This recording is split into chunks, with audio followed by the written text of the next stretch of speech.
في سنة 1860 كان عالم الأحياء الفرنسي هنري موهوت بيشق طريقه في غابات كمبوديا للبحث عن الحشرات الغريبة والغامضة في الأحراش الكمبودية الكلام ده، إلى أن وجد نفسه أمام تحفة معمارية كبيرة من الآثار، مدينة أنغكور أو مدينة المعابد اللي كانت في تعداد المدن المفقودة لزمن طويل، واللي كمان انسحبت لصومعتها في أعماق الغابات وفضلت منسية فترات طويلة.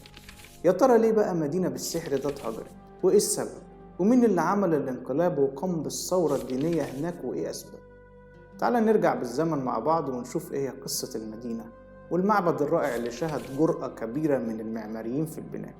أنا محمد فرج وأنتوا دلوقتي في حياة زمان.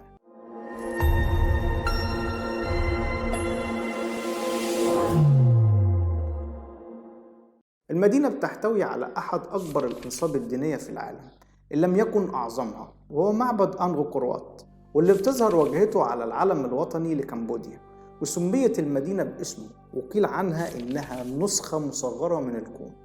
ولما رمم علماء الآثار المدينة نسب كثيرون إلى أحجارها الصماء وتاريخها قصص طويل وأقاويل وتساؤلات عما حل بشعب أنغكور وات وكيف هجرت تلك المدينة.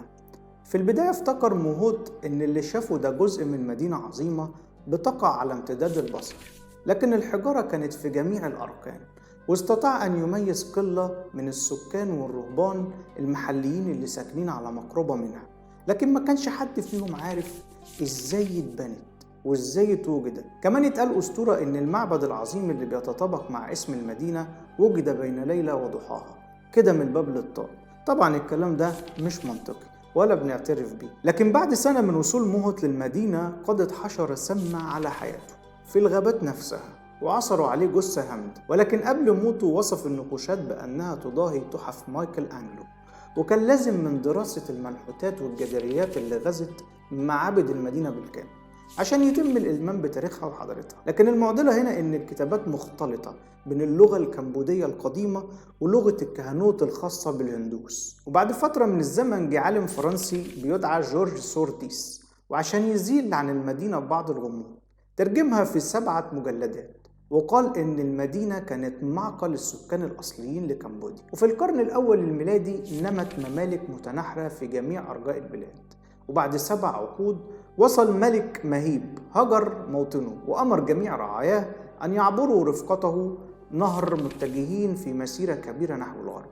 كان اسم الملك ده جايا فرمان، واللي توج نفسه ملكا وأطلق على نفسه لقب ملك الملوك أو الإمبراطور، وكان طموحه بيفوق تولي مقاليد السلطة.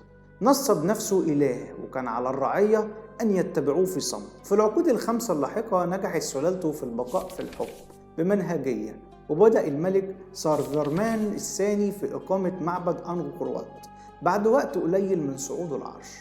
النقوش اللي كانت موجودة على الجدران بتوضح صعود سارفرمان إلى السلطة وبتشير لتوحيد فصيلين معارضين. كانت المدينة مهد للديانة الهندوسية، وعشان كده قام حكامها بتكريم الإله فيشنو، وهو إله غالبا ما يصور على إنه الحامي، وقام بنحت تمثال للإله في مركز المعبد. واللي بيمثل المعبد كله هو جبل ميرو وجبل أولمبيوس مقام الآلهة القديمة، ويتم الترميز بالأبراج ال5 في المنتصف وده على قمم الجبال، ويرمز الخندق المائي والجدران إلى المحيط وسلسلة الجبال المحيطة. المعبد من الناحية الرمزية في الغرب بيرمز لاتجاه الموت، وعشان كده اتقال إنه من الممكن إن يكون معبد أنغكور وات صمم ليكون ضريحا.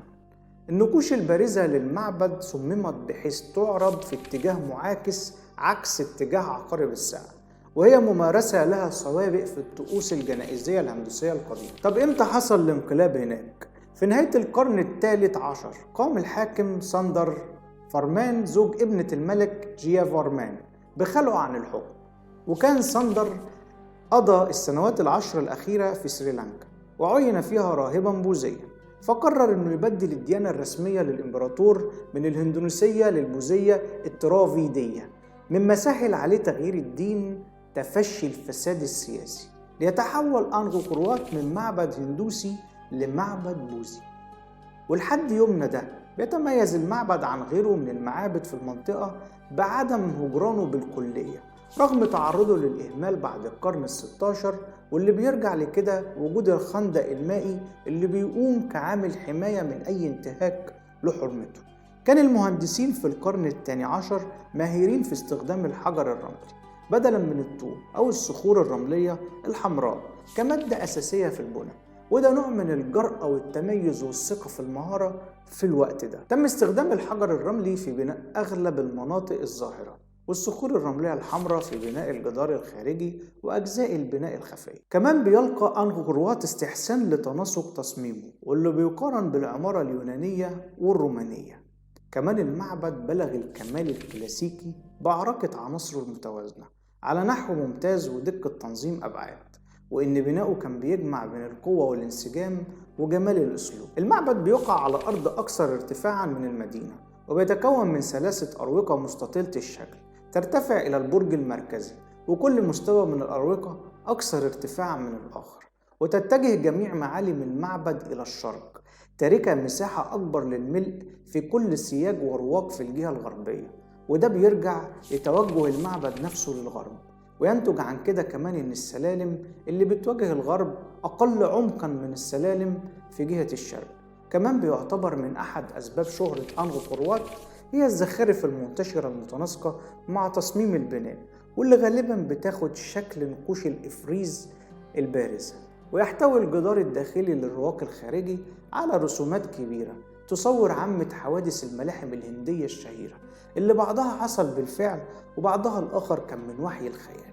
شهد أنغكور وات منذ التسعينات صيانة مستمرة وزيادة كبيرة جدا في عدد السياح. حكايتنا النهاردة جت عشان نلقي الضوء على التاريخ الغامض والمدينة التاريخية اللي ممكن ما تكونش معروفة لبعض الناس.